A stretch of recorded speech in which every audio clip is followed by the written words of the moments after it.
Selamat pagi, apa kabar pemirsa TVR Parlemen dimanapun Anda berada. Berjumpa kembali tentunya dalam program TVR 09. Bersama saya Alfat Rizky dan juga rekan saya. Dan saya Elisa Purba. Pemirsa, dalam 30 menit ke depan kami akan menyajikan kepada Anda sejumlah berita nasional. Khususnya dari sudut pandang DPR RI sebagai referensi Anda untuk memahami dinamika politik, hukum, ekonomi, sosial, dan budaya di Indonesia. Pemirsa TVR Parlemen, inilah TVR 09 selengkapnya.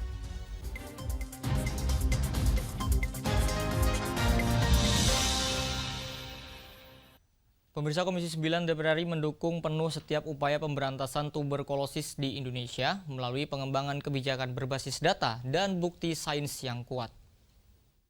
DPR RI bersama Global Health Strategies meluncurkan Kaukus Tuberkulosis di Gedung Nusantara DPR RI Senayan, Jakarta.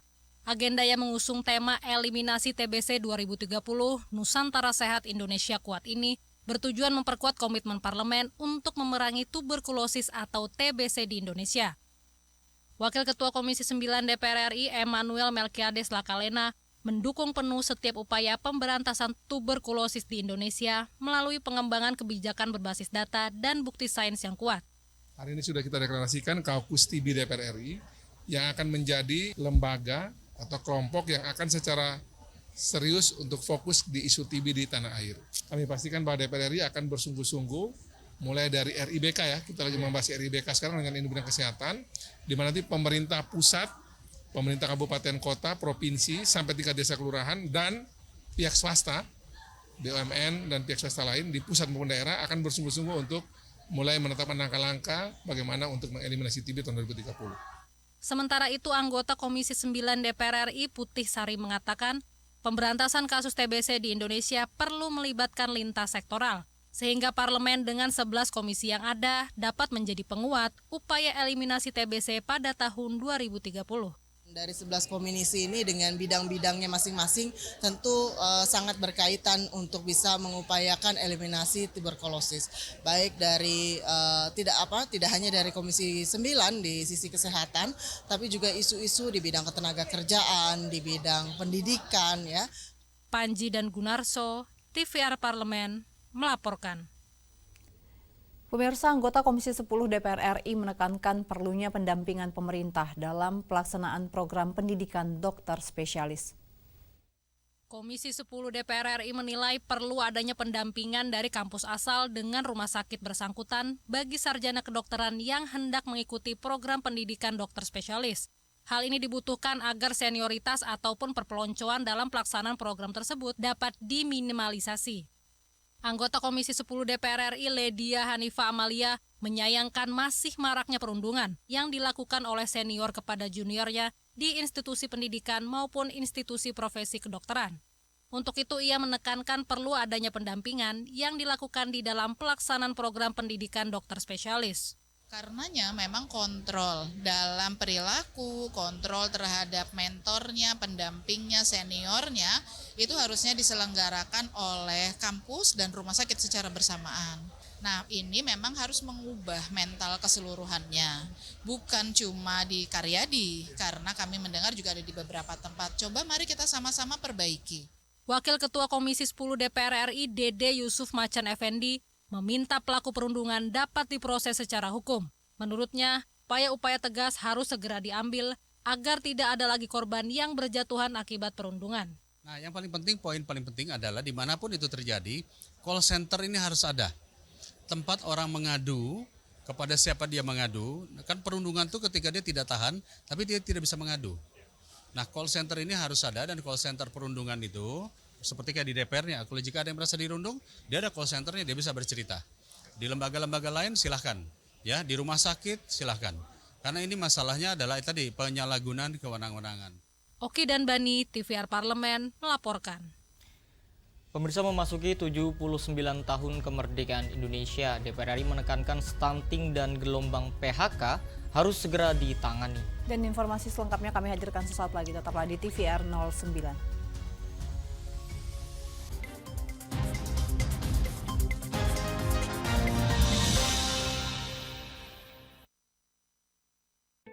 Selamat datang di Biro Pemberitaan Parlemen. Anda memasuki kawasan zona integritas menuju wilayah bebas dari korupsi atau WBK. dan Wilayah Birokrasi Bersih dan Melayani atau WBBM. Biro Pemberitaan Parlemen berkomitmen penuh untuk mewujudkan wilayah bebas korupsi dan wilayah birokrasi bersih dan melayani. Komitmen kami, pejabat dan jajaran memiliki komitmen tinggi untuk mewujudkan WBK dan WBBM melalui reformasi birokrasi, khususnya dalam hal pencegahan korupsi dan peningkatan kualitas pelayanan publik. Kedua, bebas dari korupsi dengan terwujudnya wilayah bebas korupsi atau WBK, yang artinya bebas dari KKN, gratifikasi dan dari segala bentuk pungutan liar atau pungli. Terakhir, pelayanan prima dengan terwujudnya wilayah birokrasi bersih melayani, yaitu dengan meningkatnya kualitas pelayanan publik dan tercapainya kepuasan masyarakat terhadap pelayanan.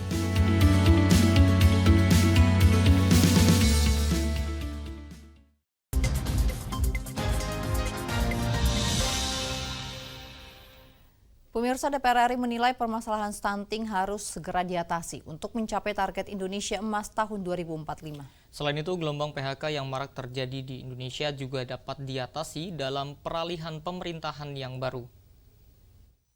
Memasuki 79 tahun kemerdekaan Indonesia, anggota Komisi 9 DPR RI Dian Istiqomah mendorong sektor kesehatan dan ketenagakerjaan mendapatkan perhatian khusus dari pemerintah. Untuk sektor kesehatan, Dian Istiqomah mengungkapkan penurunan angka stunting sejauh ini belum maksimal. Menurutnya permasalahan stunting harus segera diatasi untuk mencapai target Indonesia Emas tahun 2045. Selain itu, Dian juga mendorong kelanjutan Undang-Undang Waspom untuk mengatur makanan, kosmetik, dan obat-obatan yang masuk ke Indonesia. Dan saya berharap ini benar-benar masalah stunting bisa teratasi sehingga kita bisa menciptakan secara real Indonesia Emas di 2045. Selain itu, saya berharap kelanjutan tentang rancangan Undang-Undang Waspom karena dalam akhir-akhir ini sedang sensitif sekali masalah makanan, masalah obat-obatan, kosmetik dan lain-lain yang masuk ke Indonesia. Itu memang benar perlu adanya payung hukum yang pasti. Dan ini sampai saat ini belum jelas payung hukumnya mau seperti apa. Jadi saya berharap untuk capaian selanjutnya rancangan Undang-Undang Waspom ini harus kita jadikan undang-undang. Sementara itu untuk sektor ketenagakerjaan, Dian menyoroti maraknya gelombang PHK di Indonesia baru-baru ini.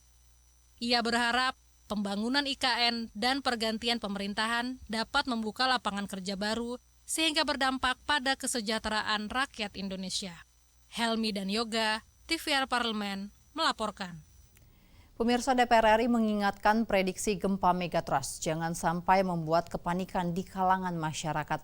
Terlebih hingga kini belum ada teknologi yang secara akurat dan tepat mampu memprediksi terjadinya bencana gempa, mulai dari di mana lokasinya, kapan terjadinya, dan seberapa besar kekuatannya. Komisi 5 DPR RI mendesak BMKG segera mengklarifikasi informasi potensi terjadinya gempa besar megatrust di Indonesia, yaitu megatrust Selat Sunda dan megatrust Mentawai Siberut. Pasalnya informasi yang tersebar telah menimbulkan kecemasan di tengah masyarakat. Anggota Komisi 5 DPR RI Sudewo mengatakan BMKG sebagai suatu lembaga pemerintah yang diberi amanah untuk melakukan mitigasi tidak seharusnya membuat kegaduhan. Terlebih, hingga kini belum ada teknologi yang secara akurat dan tepat mampu memprediksi terjadinya bencana gempa. Mulai dari di mana lokasinya, kapan terjadinya, dan seberapa besar kekuatannya. Ya, saya sendiri heran ya. Mengapa BMKG merilis informasi itu yang seolah-olah itu betul akan terjadi. Padahal menurut teknologi sampai dengan sekarang ini belum ada teknologi yang bisa memprediksi akan terjadinya gempa. Di negara manapun itu belum ada teknologi yang bisa memprediksikan akan terjadinya gempa. Maka saya minta supaya BMKG membuat press release meluruskan berita itu ya, supaya tidak menimbulkan kepanikan terhadap warga. Lebih lanjut, Sudewo berharap masyarakat tetap tenang dalam menerima informasi kebencanaan. Namun di sisi lain kewaspadaan terhadap bencana perlu ditingkatkan. Untuk itu sosialisasi serta pemberian informasi yang tepat merupakan hal yang utama. Rifki Makdudi, TVR Parlemen, melaporkan. Komisi 9 DPR RI menilai para pelaku perundungan harus dijatuhi hukuman tegas sebagai efek jera agar hal semacam itu tidak terulang kembali. Wakil Ketua Komisi 9 DPR RI Emmanuel Melkiades Lakalena mendukung Kementerian Kesehatan dan aparat penegak hukum untuk menindak tegas pelaku perundungan jika terbukti menyebabkan kematian peserta didik di program pendidikan dokter spesialis atau PPDS.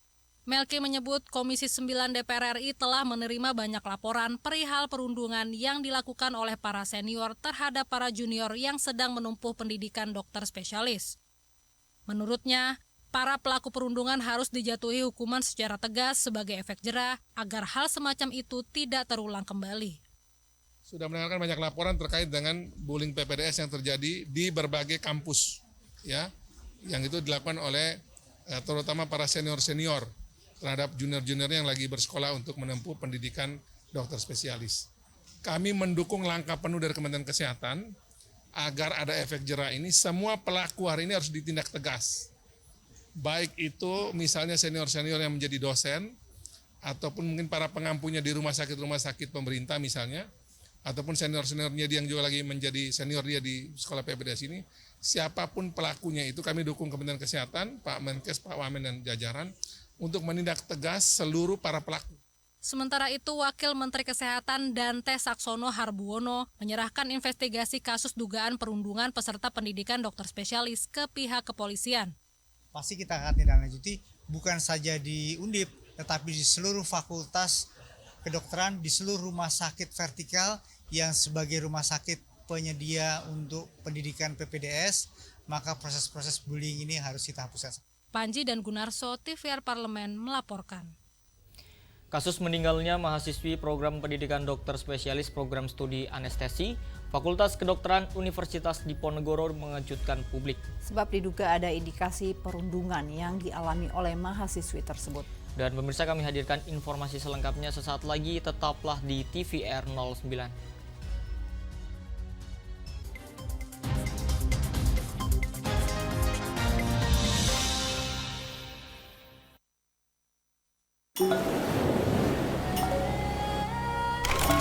Bali, an island renowned for its breathtaking beauty, rich culture, and serene landscapes. A land where tradition meets tranquility, and every smile welcomes you. From its iconic rice terraces to pristine beaches, this is a paradise like no other. Bali proudly hosts the Indonesia-Africa Parliamentary Forum 2024, where leaders and parliamentarians come together to strengthen ties and foster collaboration. Engage in insightful discussions, including economic growth, sustainable development, health initiatives, and food security. We'll build connections and shape a brighter future. See you in Bali.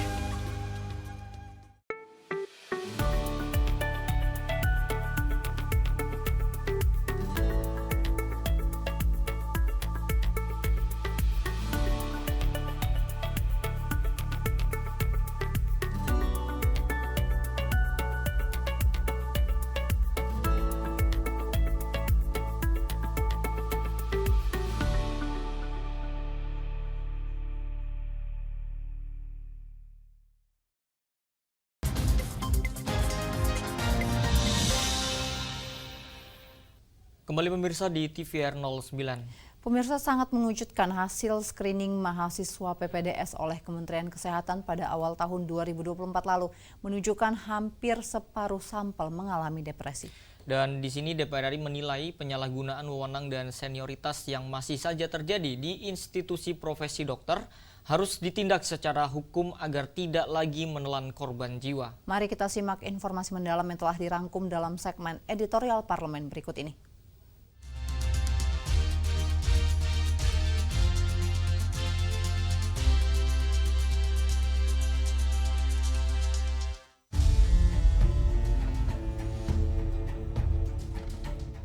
Masyarakat dikejutkan dengan berita dugaan perundungan yang berujung meninggalnya mahasiswi program pendidikan dokter spesialis program studi anestesi Fakultas Kedokteran Universitas Diponegoro Semarang.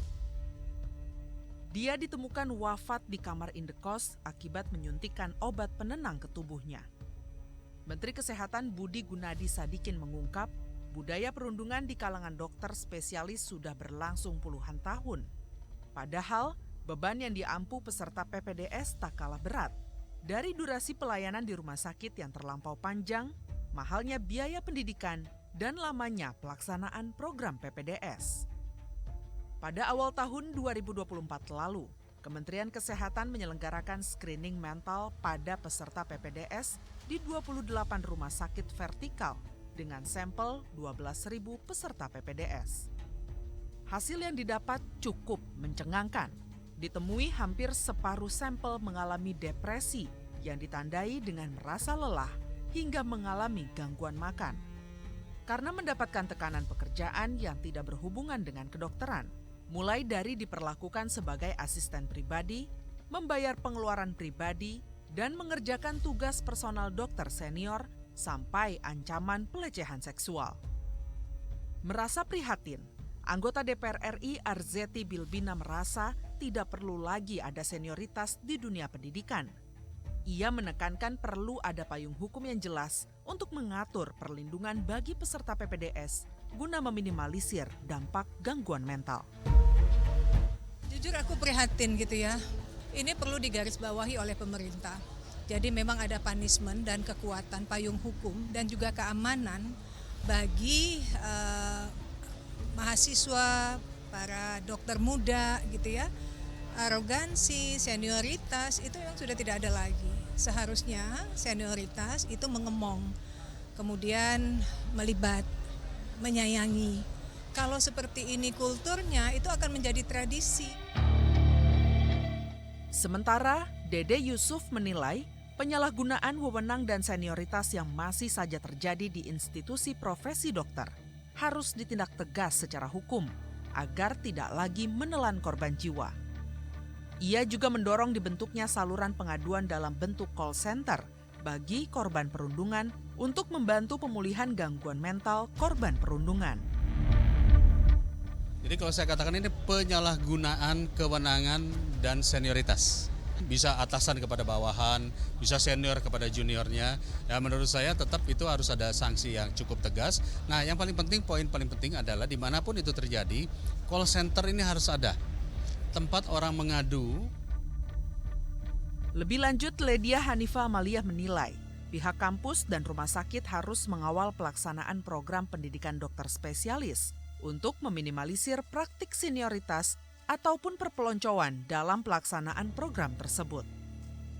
Ia menegaskan butuh komitmen bersama mengubah pola pikir senioritas agar tidak berujung pada tindakan perundungan.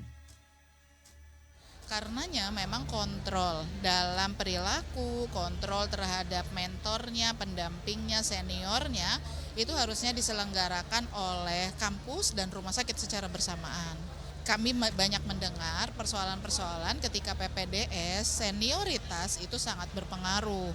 Senioritas terhadap juniornya bahkan diminta untuk melakukan hal-hal yang sebetulnya tidak diperlukan, bahkan bukan jadi satu kewenangan. Nah ini memang harus mengubah mental keseluruhannya, bukan cuma di Karyadi, karena kami mendengar juga ada di beberapa tempat. Coba mari kita sama-sama perbaiki. Kedepannya, DPR RI mendesak sinergi seluruh pemangku kepentingan untuk menumpas perundungan di kalangan dokter spesialis. Mulai dari membentuk unit khusus yang memantau kondisi mental peserta, hingga membentuk sistem pengawasan yang jelas dan ketat terhadap profesionalisme para dokter spesialis dalam membimbing juniornya. Redaksi TVR Parlemen melaporkan.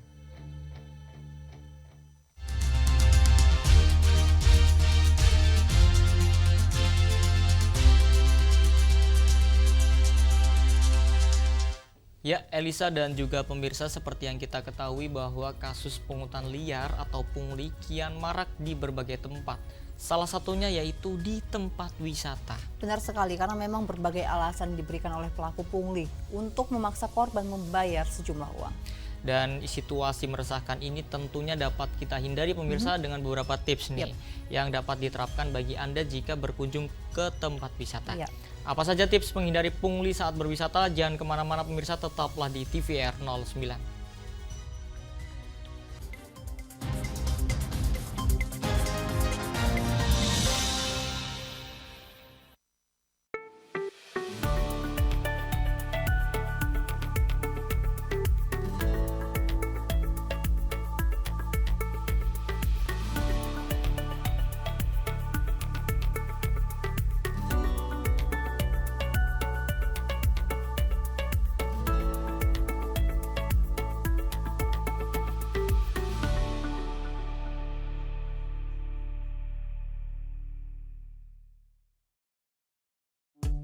DPR RI memiliki fungsi diplomasi dalam menjalankan politik luar negeri sesuai dengan pasal 116 Undang-Undang MD 3. Kontribusi aktif BKSAP DPR RI memainkan peranan penting dalam memenangkan persaingan global melalui IPU, IPA, IPPF, IPA, dan PUIK. BKSAP memiliki komitmen yang tinggi dalam krisis kemanusiaan dunia. Fungsi diplomasi dijalankan untuk mendukung upaya pemerintah dalam melaksanakan politik luar negeri.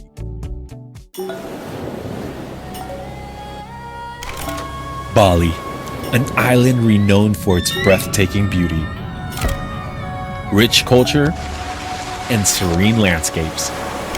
A land where tradition meets tranquility, and every smile welcomes you.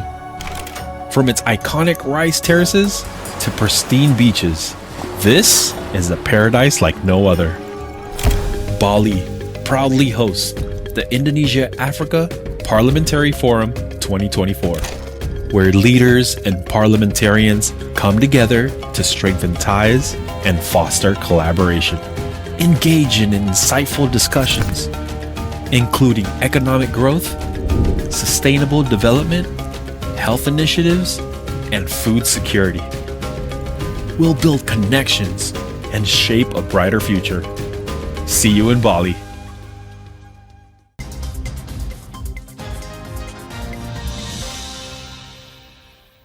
Terima kasih pemirsa, Anda masih bersama kami di TVR 09.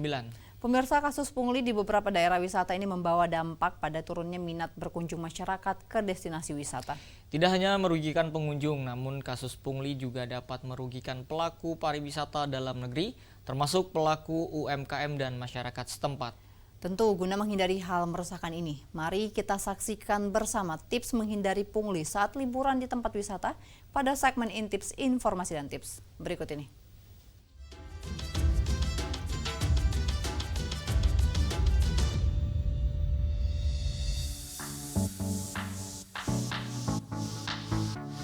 Berlibur sejatinya menjadi momen untuk menghilangkan kepenatan dari rutinitas yang ada. Namun, apa yang terjadi ketika pemirsa sedang asyik berlibur bersama keluarga maupun kerabat, malah kena pungutan liar atau pungli? Pasti rasanya menyebalkan sekali ya pemirsa. Tapi pemirsa tidak perlu khawatir, karena kali ini kami akan membagikan beberapa tips untuk menghindari pungli saat berwisata. Yang pertama, cari informasi mengenai destinasi wisata. Sebelum traveling, pemirsa perlu mencari tahu terlebih dahulu informasi mengenai destinasi wisata yang dituju, antara lain mengenai tarif tiket masuk, parkir, sewa kendaraan, serta jasa pemandu yang mungkin akan pemirsa butuhkan. Informasi mengenai destinasi wisata tersebut akan membantu pemirsa untuk memiliki pengetahuan yang cukup, sehingga dapat mengenali tanda-tanda praktik pungli. Nah, pastikan juga nih, informasi mengenai destinasi wisata tersebut berasal dari sumber yang tepat dan dapat dipercaya, sehingga bisa dipertanggungjawabkan. Sumber informasi yang valid biasanya didapatkan dari situs resmi atau kantor informasi pariwisata. Pemirsa juga tidak boleh terlalu percaya dengan informasi yang diberikan individu atau agen perjalanan yang tidak resmi. Yang kedua, periksa tanda segel resmi. Setelah mendapatkan tiket masuk ke tempat wisata, baik yang dibeli secara online maupun offline, penting banget nih pemirsa harus memeriksa keasliannya terlebih dahulu sebelum digunakan. Pastikan tiket masuk tersebut dibubuhi dengan segel atau tanda resmi. Jangan diterima jika tidak ada segel dan label resmi atau tanda yang rusak. dan tidak sesuai dengan tempat wisata yang akan dikunjungi. Pemirsa selalu harus berhati-hati ya ketika melakukan transaksi keuangan saat berwisata.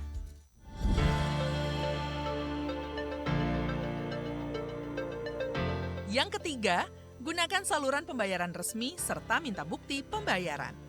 Saat pemirsa akan membayar tiket masuk ke tempat wisata, terutama tiket yang dibeli secara online, pastikan pembayaran dilakukan di saluran resmi.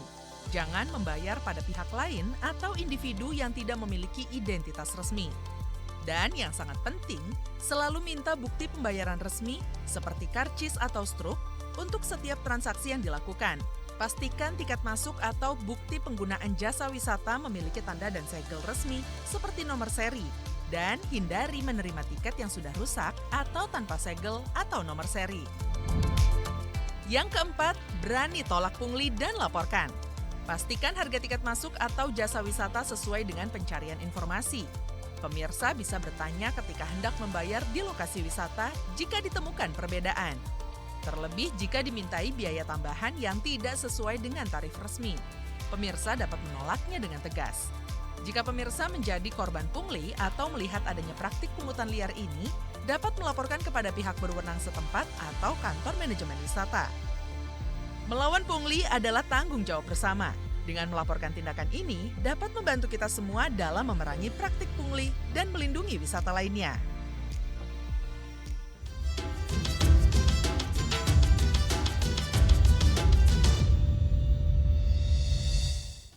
Dan pemirsa, di penghujung acara kami informasikan kepada Anda sejumlah agenda DPR RI pada hari ini Kamis 22 Agustus 2024. Pemirsa, akan ada rapat paripurna setelah ini dengan agenda pembicaraan tentang Undang-Undang Perubahan keempat atas Undang-Undang Nomor 1 Tahun 2015. Serta pada pukul 13 waktu Indonesia Barat ada rapat panitia khusus haji dengan Irjen Kemenak. Dan tentunya sejumlah agenda serta